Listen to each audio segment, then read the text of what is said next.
श्री शिवाय नमस्तुभ्यम। हर हर महादेव। राधे कृष्णा। ओम नमो भगवते वासुदेवाय नमः। आप सभी कुशल मंगल होंगे ऐसी उम्मीद से मैं यह वीडियो आप सभी के लिए लेकर के आई हूँ। और आप सभी को पता है आज कथा का विराम दिवस है। श्री नंदीश्वर श्री शिव महापुराण कथा भाग 7 का आज सार चलने वाला है इस वीडियो में।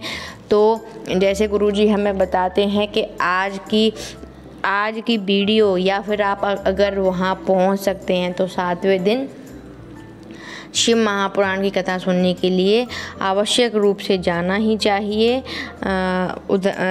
चाहिए बाबा के ये धाम पर। बाबा के यहाँ पर गुरुजी बताते हैं कि अगर 6 दिन की कथा नहीं सुनी हो तो 7वें दिवस जो विराम दिवस होता है उस दिन की कथा हमें अवश्य ही सुननी ही चाहिए।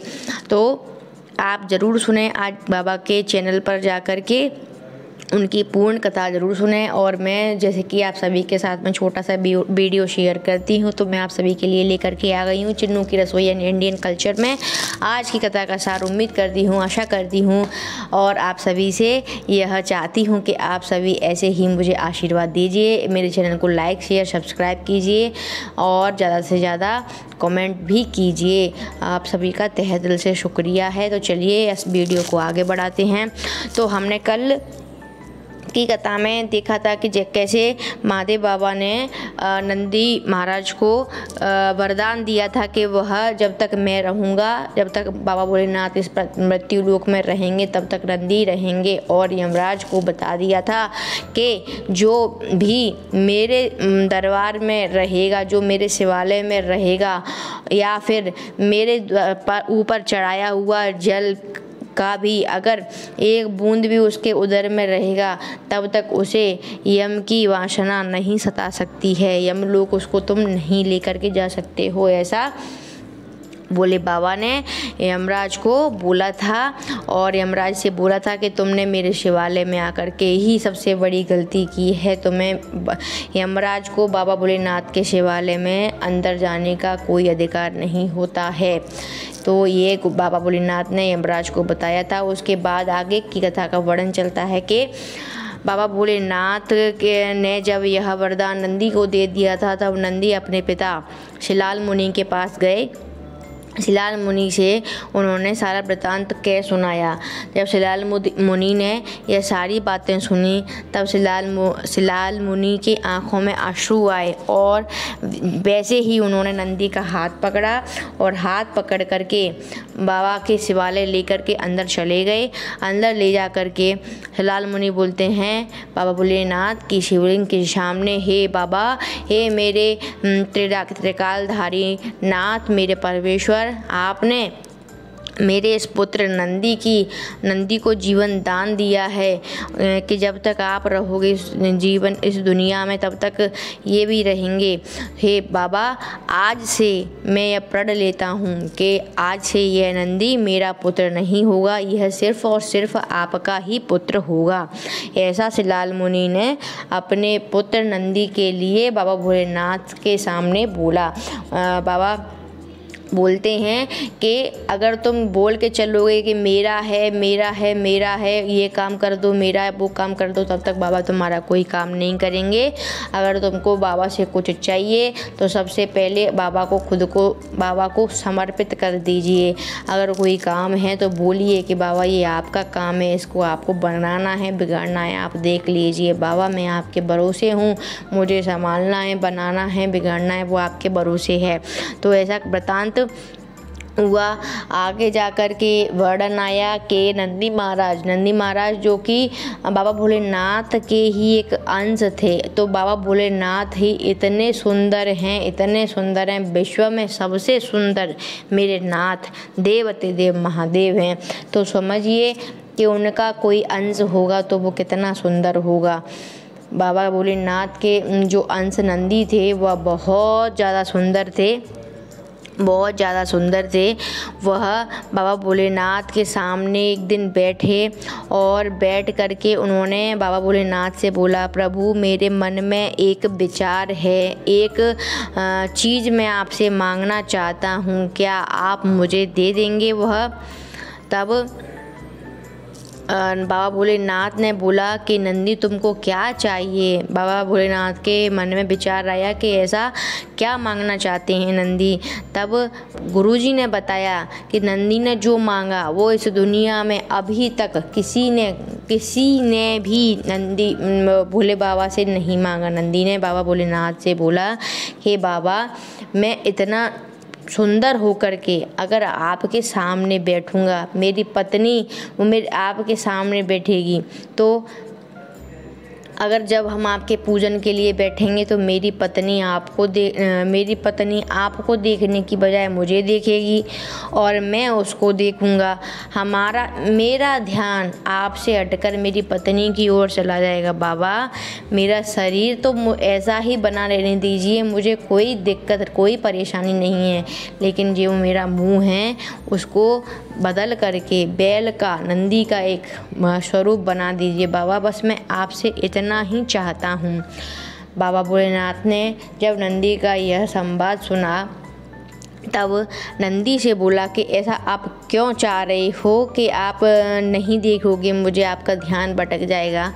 तब नंदी बाबा ने बोला बाबा से कि नहीं बाबा, मुझे पता है कि अगर मेरी पत्नी मेरे सामने अगर बैठी एक क्षण के लिए भी मेरा ध्यान भटक जाएगा तो फिर मेरा यहाँ बैठना निष्फल हो जाएगा, मेरे यहाँ बैठने से कोई मतलब नहीं होगा। ऐसा संवाद सुन बाबा भोलेनाथ ने नंदी का पूरा जो शरीर था वह तो वैसे के वैसा ही रहने दिया, जो धड़ था उसको नंदी यानी कि बैल के रूप में बना दिया। तो ऐसा देख नंदी महाराज बहुत प्रसन्न थे। बहुत प्रसन्न होकर के वह कैलाश में इधर उधर घूम रहे थे, मस्ती में मगन थे। तब उसी क्षण रावण वहाँ से गुजर रहा था। रावण ने नंदी महाराज को जब देखा तो ठहाका लगा के हंसने लगा। अपने 10 मुँह रावण ने खोल लिए और 10 मुख से नंदी को देख करके रावण बहुत तेज हंसने लगा। तब नंदी ने कुछ नहीं बोला। गुरुजी कहते हैं कि जो बाबा भोलेनाथ के भक्त होते हैं, बाबा के उपासक होते हैं, अगर उनके लिए कोई गलत बोले, कुछ गलत कहे तो वह आंसर दे या ना दे, वह उसको कुछ कहे या ना कहे, उसका जो परिणाम होता है ना वो बाबा भोलेनाथ स्वयं उसको देते हैं।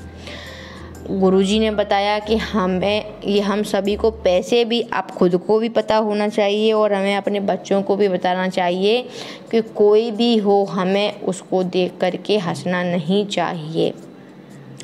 रावण नहीं माना। रावण नीचे उतर कैलाश पे उतर करके, रावण कितना ज्ञानी था, जिसको ज्ञान नहीं हो एक बार को वो हंसे तो अलग बात हो जाती है, लेकिन रावण के पास इतना ज्ञान था उसके बाद भी वो ऐसी मूर्खता कर रहे थे।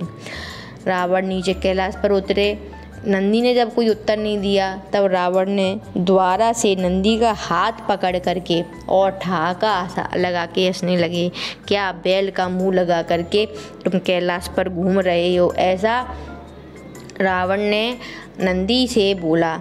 तब नंदी ने बोला कि तुम मुझ पर हंस रहे हो रावण, मैं तुम्हें श्राप देता हूँ कि एक समय ऐसा आएगा कि तुम्हारी पूरी लंका में बानर, अनगिनत बानर आएंगे और तुम्हारी पूरी सोने की जो लंका जिस पर आपको अभिमान है वह पूरी जल के भस्म हो जाएगी, तुम्हारा कुल का नाश हो जाएगा।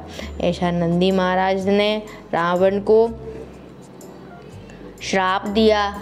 और गुरुजी ने बताया आज का जो मुख्य बहुत ज़रूरी उपाय है, अगर हमारे घर में पहले तो 2 बातें हमेशा याद रखें कि अगर कोई रोग से संबंधित ग्रसित समस्या हमारे घर में चल रही हो तो उसको कुंदकेश्वर महादेव के नाम से जल का आचमन, बाबा को जल समर्पित करें, एक एक बूंद करके जल समर्पित करें। जल की धार रुकनी नहीं चाहिए और उस जल को नीचे से झेल करके लेके आएँ, जो अशोक सुंदरी के यहाँ से ढड़क के नीचे आता है ना वहाँ से कुंदकेश्वर महादेव के नाम से जो रोग से ग्रसित है उसको पिवाएं।